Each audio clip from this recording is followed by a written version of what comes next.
فرش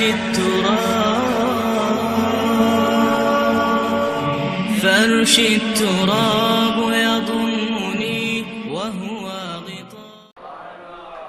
تو اگر کوئی شخص جنت میں داخل ہونا چاہتا ہے تو ان تین چیزوں میں سے ایک چیز اس کو ضرور اختیار کرنا پڑے گی، یا مؤذن بن جائے، یا امام بن جائے، یا امام کے پیچھے کھڑا ہونے والا ہو جائے. تو نماز کی جو فضیلت ہے وہ تو ہے ہی، اذان کی اتنی فضیلت ہے. کل قیامت کے دن مؤذن حضرت بلال حبشی کی قیادت کے اندر جنت میں جائیں گے اور ان کی گردنیں لوگوں سے بلند ہوگی. بلکہ نماز کے لیے ایک مؤذن تو اذان دیتا ہے، اس کی تو برکتیں ہیں ہی. ایک حدیث میری نظر سے گزری، لا تسبوا الدیک لأنہ یوقظ للصلاۃ، فرمایا کبھی مرغے کو گالی نہ دینا، یہ تمہیں نماز کے لیے جگاتا ہے. جو مرغا نماز کے لیے بیدار کرے وہ محبوب بن جاتا ہے، تو جو نماز کے لیے اذان دے وہ کتنا محبوب ہوتا ہے. وہ محبوب ہوتا ہے تو جو نماز جو مقصود ہے جو پڑھے پھر اس کو اللہ کی محبت کتنی حاصل ہوتی ہے. بلکہ جب کوئی شخص ندا دیتا ہے، حدیث شریف میں لفظ ہیں حضرت ابو ہریرہ رضی اللہ تعالی عنہ سے مروی ہے، جو شخص ندا دے اور پھر جو اس کا جواب دے. حضرت بلال حبشی نے ندا دی، حضور کے ساتھ صحابہ تھے. جب حضرت بلال حبشی خاموش ہوئے تو حضور نے ارشاد فرمایا من قال مثل ھذا یقینا دخل الجنہ، جس نے یقین کے ساتھ جو بلال نے کہا ہے وہ جواب میں کہے، یعنی اذان کا جو جواب دے دے، فرمایا جو یقین کے ساتھ اذان کا جواب دے دے، فرمایا وہ سیدھا جنت میں جائے گا. ابھی نماز کی جو فضیلت ہے وہ ایک بہت بڑا امر ہے. اذان دینے والے کی جو برکتیں ہیں اور اس کو جو مجد و شرف ملتا ہے، اور اذان کی جو پکار پہ لبیک کہتا ہے. لوگ تین طرح کے ہیں. ایک وہ ہیں کہ جب اذان ملتی ہے تو وہ فوراً سارے کام چھوڑ کے نماز کی تیاری میں لگ جاتے ہیں. ایک روایت میں آتا ہے قیامت کے دن کچھ لوگ جن کے چہرے ستاروں اور موتیوں کی طرح چمکتے ہوں گے وہ ظاہر ہوں گے، لوگوں کی ایک جماعت ہوگی. فرشتے ان کو پوچھیں گے تم کون ہو؟ تو وہ عرض کریں گے کہ ہم وہ لوگ ہیں کہ جو ہی اذان ہوتی تھی ہم سارے کام چھوڑ دیتے تھے اور فوراً وضو کر کے مسجد کا رخ کرتے تھے. تو فرشتے انہیں مبارک دیں گے اور جنت کا مجدہ دیں گے. پھر ایک جماعت اور آئے گی جن کے چہرے چاند کی طرح چمک رہے ہوں گے. فرشتے انہیں پوچھیں گے تم کون ہو؟ تو وہ کہیں گے کہ ہم وقت داخل ہونے سے پہلے ہی وضو کر لیا کرتے تھے اور اذان کے ساتھ ہی مسجد کی طرف چل دیتے تھے. فرشتے انہیں مبارک دیتے ہیں اور جنت کا مجدہ دیتے ہیں. پھر ایک اور جماعت آئے گی جن کے چہرے سورج کی طرح چمکدار ہوں. فرشتے پوچھیں کہ تم کون ہو؟ تو وہ کہیں گے کہ ہم وہ لوگ ہیں کہ ہم وضو کر کے طہارت بنا کے مسجد میں پہنچ جاتے تھے تو اذان ہوتی تھی.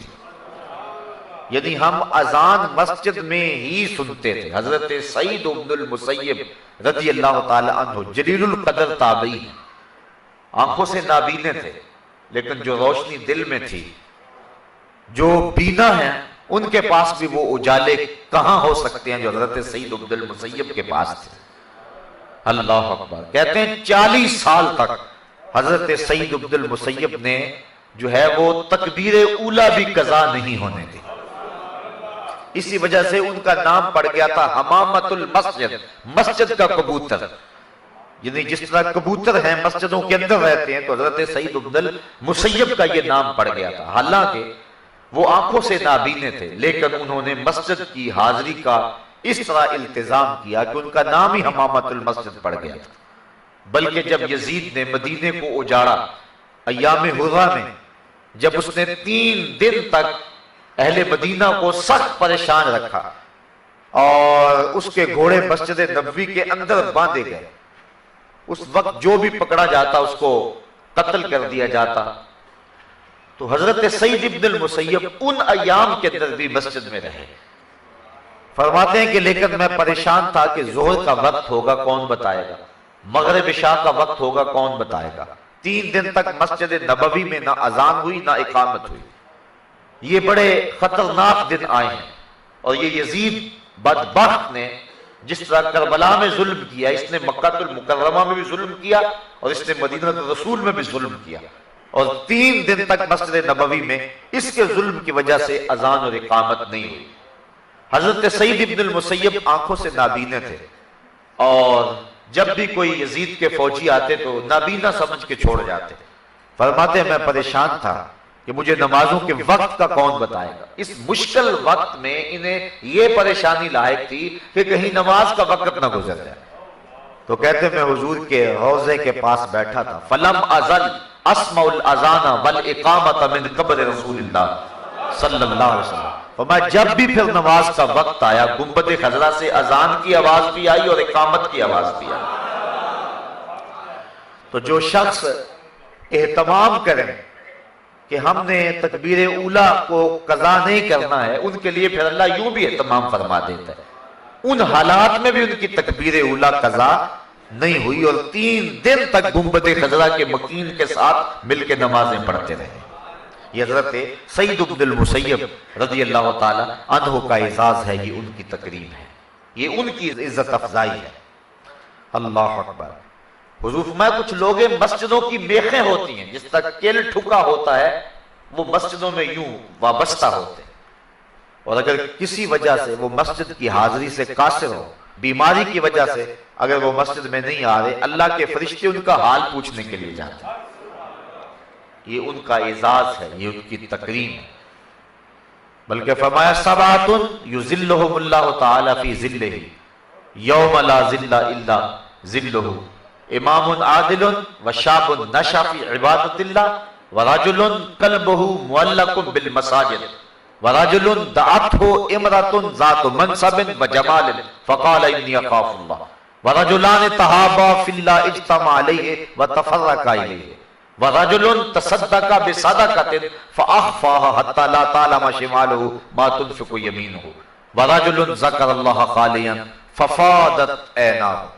فرمایا 7 اشخاص ایسے ہیں قیامت کے دن جب کوئی سایہ نہیں ہوگا, اللہ ان 7 کو اپنے عرش کا ٹھنڈا سایہ عطا فرمائے گا. ان میں سے جو تیسرا شخص بیان فرمایا, حدیث طویل ہے, وَرَجُلٌ قَلْبُهُ مُعَلَّقٌ بِالْمَسَاجِدِ, وہ آدمی جس کا دل مسجد کے ساتھ لگا ہوا ہے, اسے جب بھی ڈھونڈو مسجد میں ملے گا. مسجد کے ساتھ وابستہ ہے, مسجد کی تعمیر کے لیے, مسجد کی آبادی کے لیے, مسجد کی صفائی کے لیے, اس کا دل مسجد سے وابستہ ہے. حضور فرمایا کل قیامت کے دن جب کوئی سایہ نہیں ہوگا, اس شخص کو اللہ اپنے عرش کا ٹھنڈا سایہ نصیب فرما دے. اللہ اکبر. تو اذان, اقامت اور مسجد یہ نماز سے متعلقہ چیزیں ہیں, اور اللہ تعالیٰ نے ان متعلق چیزوں پر بھی وہ برکتیں اور وہ شرف رکھا ہے کہ انسان کی نجات کی یہ چیزیں ضمانت ہیں. تو پھر جو نماز ہے, نفس نماز, پھر اس کی کیفیت کیا ہو. بلکہ ایک حدیث میں آتا ہے اذا صبح بالصلاۃ فتحت ابواب السماء واستجیبت دعا, جب اقامت ہوتی ہے تو اللہ آسمان کے دروازے کھول دیتا ہے, اور یہ جو اقامت کا وقت ہوتا ہے اس وقت جو دعا مانگو اللہ وہ دعا پوری فرما دیتا ہے. اور حضرت انس رضی اللہ تعالی عنہ سے روایت ہے کہ اقامت اور اذان کے درمیان کا جو وقفہ ہوتا ہے, اس وقفے میں جو بھی دعا مانگی جائے اللہ تعالیٰ اس دعا کو قبول فرماتا ہے, رد نہیں کرتا. بلکہ حضور نے ارشاد فرمایا کہ اس وقت اللہ سے دعا مانگ لیا کرو. صحابہ نے عرض کی حضور پھر کون سی دعا مانگے؟ اس وقت, اس اہم وقت میں ہم اللہ سے کون سی دعا مانگے؟ حضور نے فرمایا صلی اللہ العافیت فی الدنیا والآخرہ, اللہ سے دنیا اور آخرت دونوں جہاں کی بہتری اور عافیت طلب کر لیا کرو. یعنی دنیا بھی ٹھیک ہو جائے, آخرت بھی ٹھیک ہو جائے. مومن دونوں جہانوں کا طلبگار ہے. ایک صحابی کو دیکھا سخت کمزور ہے, فرمایا تمہاری یہ حالت کیا ہوئی؟ عرض کی حضور میں نے اللہ سے دعا مانگی کہ جو دکھ تکلیفیں میرے مقدر کی ہیں وہ آخرت میں نہ آئیں، دنیا پہ ہی آ جائیں، اور میں دنیا پہ سارے دکھ اور عذاب اور مصیبتیں جھیل لوں تاکہ میری آخرت صاف ہو جائے۔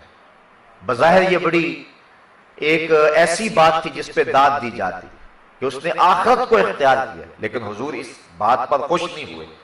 فرمایا تو نے یہ کیوں کہا ہے کہ میرے حصے کی جو تکلیفیں ہیں وہ دنیا پہ ہی آ جائیں، آخرت میں نہ آئے؟ تو نے یہ کیوں نہیں کہا ربنا آتنا فی الدنیا حسنۃ وفی الآخرۃ حسنۃ، اے اللہ مجھے دنیا میں بھی بہتریاں دے دے، آخرت میں بھی بہتریاں دے دے۔ جو مومن ہے وہ دونوں جہاں کی بہتریاں چاہتا ہے۔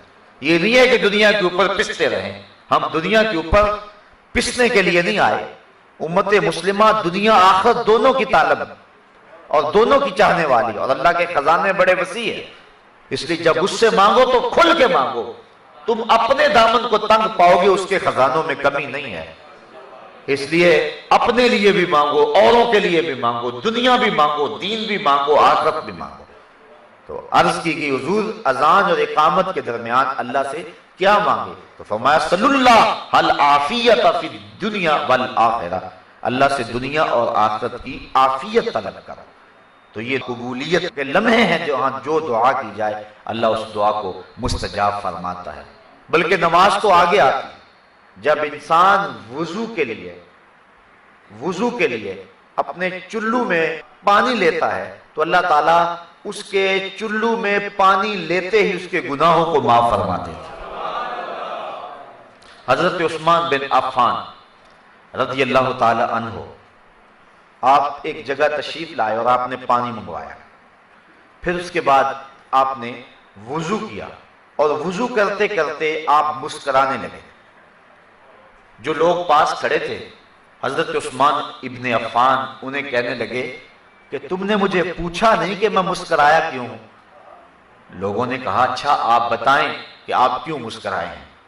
تو حضرت عثمان فرمانے لگے کہ ایک دن میں حضور علیہ السلام کے ساتھ تھا، تو آقا کریم علیہ السلام نے وضو کیا اور یوں مسکرائے، لوگ کھڑے تھے تو حضور نے فرمایا الا تسألونی ما اضحکک، تم نے مجھے پوچھا نہیں صحابہ کہ میں مسکرایا کیوں؟ تو صحابہ نے عرض کی ما اضحکک یا رسول اللہ، حضور آپ ارشاد فرمائے نا کہ آپ کیوں مسکرائے؟ تو حضور نے ارشاد فرمایا ان العبد اذا دعا بوضوء فغسل وجهه حتی اللہ عنہ کل خطیۃ اصابها بوجهه واذا غسل ذراعیہ کان کذلک واذا طہر قدمیہ کان کذلک۔